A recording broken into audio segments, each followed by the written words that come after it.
నమస్తే, నేను మీ కిషోర్ కుమార్. ముందుగా తెలుగు ప్రజలందరికీ, అదేవిధంగా మన సబ్స్క్రైబర్స్కి, ఫాలోవర్స్ అందరికీ నూతన సంవత్సర శుభాకాంక్షలు.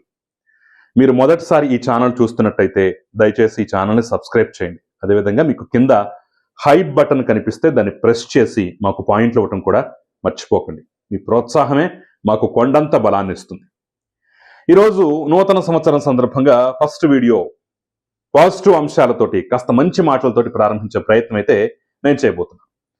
ఏం పాజిటివ్ అంశం ఉందయా అంటే, ఈరోజు ఉదయాన్నే పేపర్ చూసిన వాళ్ళకి, వార్తలు చూసిన వాళ్ళందరికీ అద్భుతమైనటువంటి కానుకతోటి, అద్భుతమైనటువంటి గుడ్ న్యూస్ తోటి ఆంధ్రప్రదేశ్ ప్రజలకు తెల్లవారిందని చెప్పడంలో ఎలాంటి సంకోచం, సందేహం లేదన్నమాట.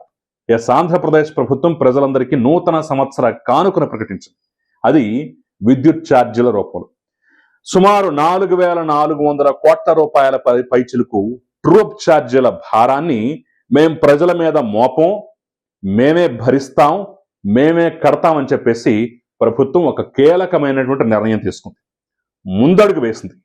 ఇప్పటి వరకు ట్రూప్ ఛార్జీలతోటి ఛార్జీల మోత చూశారు, ఇక మీదట ట్రూ డౌన్ చూస్తారని చెప్పేసి గతంలోనే ప్రకటించి, ఆ మేరకు మొన్నటి నెలలోనే దాదాపు 900 కోట్ల రూపాయల పైచలకు భారాన్ని తగ్గించినటువంటి ప్రభుత్వం ఇప్పుడు అంతకన్నా అత్యద్భుతమైనటువంటి బంపర్ ఆఫర్ లాగా 4,400 కోట్ల రూపాయల భారాన్ని ప్రజల మీద మోపకుండా తనే కట్టేటటువంటి నిర్ణయం తీసుకుంది. ఇక మీదట యూనిట్కు దాదాపు 13 పైసల వరకు భారం తగ్గబోతోంది. ఇది క్లియర్గా మీ బిల్లులోనే మెన్షన్ అవుతుంది, చూడండి. ఒకవేళ ఏమన్నా తేడా పాడా ఉంటే సంబంధిత విద్యుత్ అధికారుల్ని సంప్రదించండి అని చెప్పేసి కూడా కొన్ని ప్రకటనలు అయితే వస్తాయి. ఇది నిజంగా గుడ్ న్యూస్. ఖచ్చితంగా 2026కు స్వాగతం పలికేటటువంటి క్రమంలో ప్రజలకు అద్భుతమైనటువంటి కానుక ఖచ్చితంగా గుడ్ న్యూస్.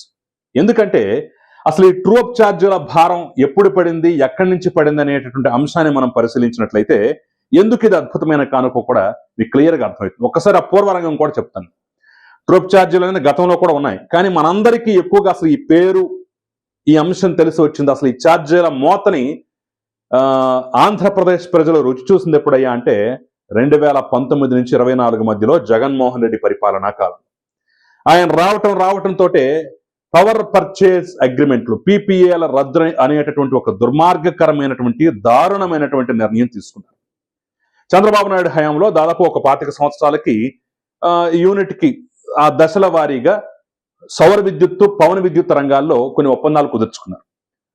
4 రూపాయలకి ఆ రోజు యూనిట్ దొరుకుతున్నటువంటి క్రమంలో, ఆ యొక్క ధర నిర్ణయించి ఒప్పందాలు చేసుకున్నటువంటి క్రమంలో 4 రూపాయలు అనేది చాలా ఎక్కువ. 2 రూపాయలకి, 3 రూపాయలకే బయట బొగ్గు ఆధారితంగా ఉత్పత్తి అయ్యేటటువంటి విద్యుత్ వస్తోంది. ఇంత ఎక్కువ పెట్టాలా, ఇంత అవసరమా అని చెప్పేసి దుర్మార్గకరంగా ఆ రోజు పీపీఏల రద్దు అనేటటువంటి నిర్ణయం తీసుకున్నారు. అయితే కొంత కేంద్ర ప్రభుత్వం, ఆ తర్వాత కోర్టులు అడ్డుపడ్డటువంటి క్రమంలో అయినా సరే నేను ముందుకు పెడతానని చెప్పేసి జగన్మోహన్ రెడ్డి నిర్ణయం తీసుకున్నారు. ఈ యొక్క పీపీఎల్ రద్దు ద్వారా పారిశ్రామిక వర్గాల్లో, ప్రభుత్వం పట్ల పారిశ్రామిక వర్గాల్లో కూడా ఒక అపనమ్మకం, చెడ్డ పేరు వస్తోంది.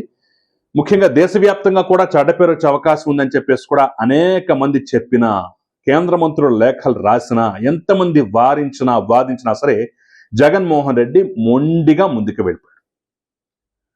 సరే, కోర్టులు ఊరుకుంటే సరే మీరు రద్దు చేసుకుందాం అనుకుంటున్నారా, అయితే డబ్బులు కట్టండి అని చెప్పేసి అయితే వేల కోట్ల రూపాయలు కట్టించుకుంటాయి. మీరు అగ్రిమెంట్లు చేసుకున్నారు, ఇప్పుడు మేము ఈ అగ్రిమెంట్లు ఏకపక్షంగా రద్దు చేసుకుంటాం, మేము కొనమంటే కోర్టులు ఎందుకు చూస్తూ ఊరుకుంటాయి? వాళ్ళందరూ కోర్టుకు వెళ్ళారు. కొన్ని నివేదికల ప్రకారం 9,000 కోట్ల రూపాయలని, కొన్ని నివేదికల ప్రకారం 15,000 కోట్ల రూపాయలని చెప్పేసి అయితే రకరకాల నంబర్స్ కనిపిస్తున్నాయి. అంటే ఒక్క యూనిట్ విద్యుత్ కూడా కొనకుండా 9,000 కోట్లు, 15,000 కోట్లు మొత్తానికి అప్పనంగా వాళ్ళకి పెనాల్టీల రూపంలో, రకరకాల రూపాల్లో డబ్బులు అయితే కట్టేశారు. ఆ భారమే మనకి ట్రూప్ ఛార్జీల రూపంలో ఇన్నాళ్లు వేధించింది, బాధించింది అన్నమాట.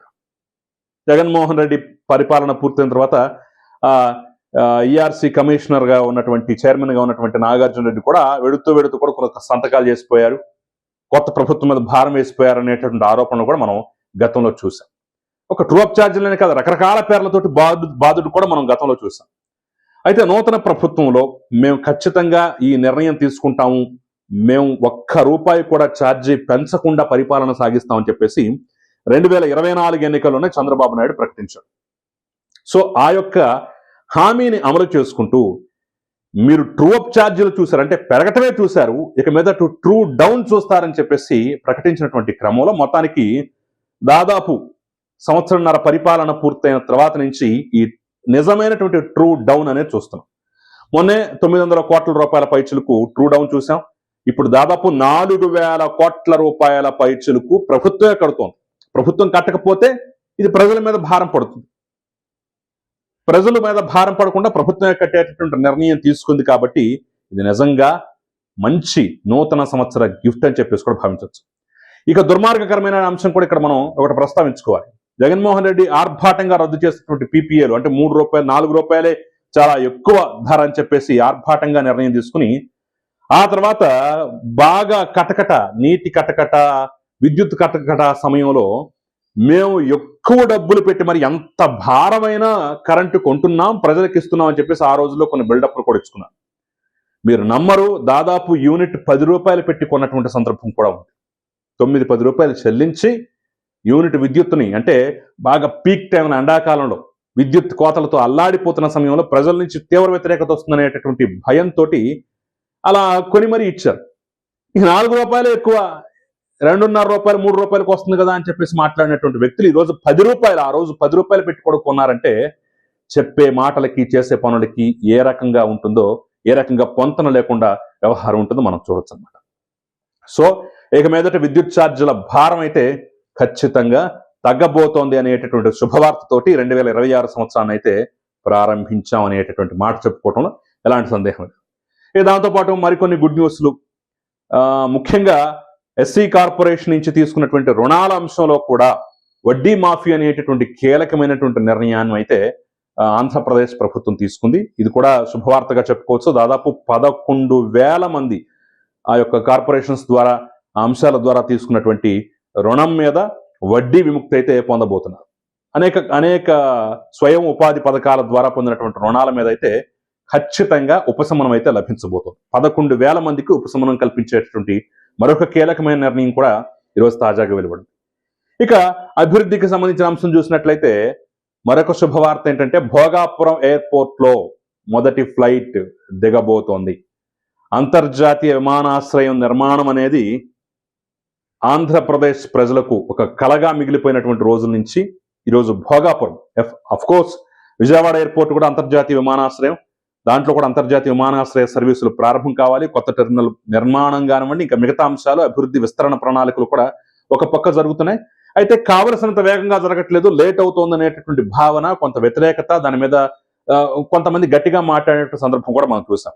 అట్ ద సేమ్ టైం సరే ఆ అంశం పక్కన పెడితే ఆ పనులు వేగంగానో నెమ్మదిగానో నడుస్తున్నటువంటి క్రమంలో భోగాపురం ఎయిర్పోర్ట్ రికార్డు స్థాయిలో 2 ఏళ్లలోనే, 2 ఏళ్ళు కూడా పూర్తి కాకముందునే చాలా వేగంగా నూతన ప్రభుత్వం, అటు నూతన ఎన్డీఏ గవర్నమెంట్ ఏర్పడిన తర్వాత వాయు వేగంతో, ఎందుకంటే రామ్మోహన్ నాయుడు కూడా ఉత్తరాంధ్ర ఎంపీ కాబట్టి, ఆయన కేంద్ర మంత్రి అయ్యాడు కాబట్టి కొంత వాయు వేగంతో అయితే పనులు చేయించడం అయితే జరిగింది.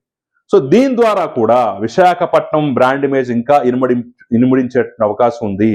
ఎందుకంటే విశాఖపట్నంలో ఉన్నటువంటి ఎయిర్పోర్టు చిన్నదవటం, అట్ ద సేమ్ టైం అది నేవీ ఆధ్వర్యంలో ఉండటం, భారత నేవీ ఆధ్వర్యంలో వాళ్ళ ఆధీనంలో ఉండటం అనేది కొన్ని ఇబ్బందులు ఉన్నాయని చెప్తున్నారు. అందుకనే దానికి పక్కనే భోగాపురం ఎయిర్పోర్ట్ అనేది సంకల్పించారు.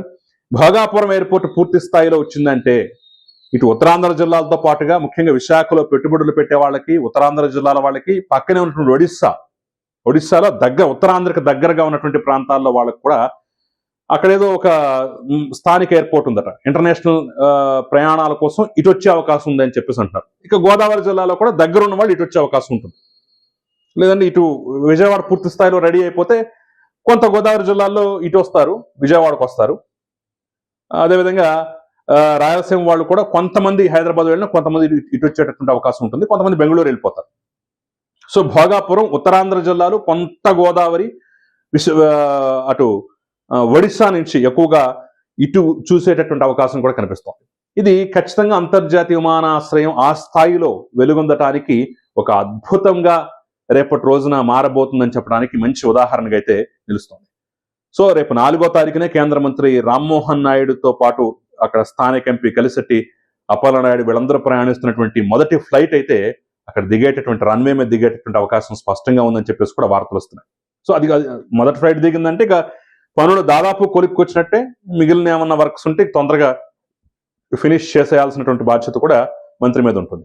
సో మొత్తానికి అద్భుతమైనటువంటి వార్తలు. ఒక పక్క ఇప్పటి వరకు కరెంటు ఛార్జీల భారం చూసాం, ఇప్పుడు కరెంటు ఛార్జీల భారం లేకుండా ప్రభుత్వం మోస్తోంది, ప్రజల మీద మోపకుండా ట్రూ అప్ నుంచి ట్రూ డౌన్ దిశగా ప్రయాణం చేస్తున్నాం అనే అంశం. అదేవిధంగా ఎస్సీ కార్పొరేషన్ ద్వారా స్వయం ఉపాధికి సంబంధించినటువంటి రుణాలు తీసుకున్న వాళ్ళకి రుణ విముక్తి, వడ్డీ విముక్తి కలగబోతోంది. దాంతోపాటుగా భోగాపురం ఎయిర్పోర్ట్ లో మొదటి ఫ్లైట్ రాబోవటం తొందరలోనే అనేటువంటి శుభవార్త కూడా నూతన సంవత్సర కానుకగా అందించడం అనేది ఖచ్చితంగా ఇవి ఆంధ్రప్రదేశ్ ప్రగతికి ఒక సూచనలుగానే కనిపిస్తున్నాయి. మరి ఈ అంశాల పట్ల, ఈ పాజిటివ్ ఫీల్ గుడ్ అంశాల పట్ల మీరేమంటారు? మీ అభిప్రాయం ఏంటందుకు కూడా కమెంట్ రూపంలో తెలియజేయండి. Thank you very much. మరొకసారి మీ అందరికీ నూతన సంవత్సర శుభాకాంక్షలు.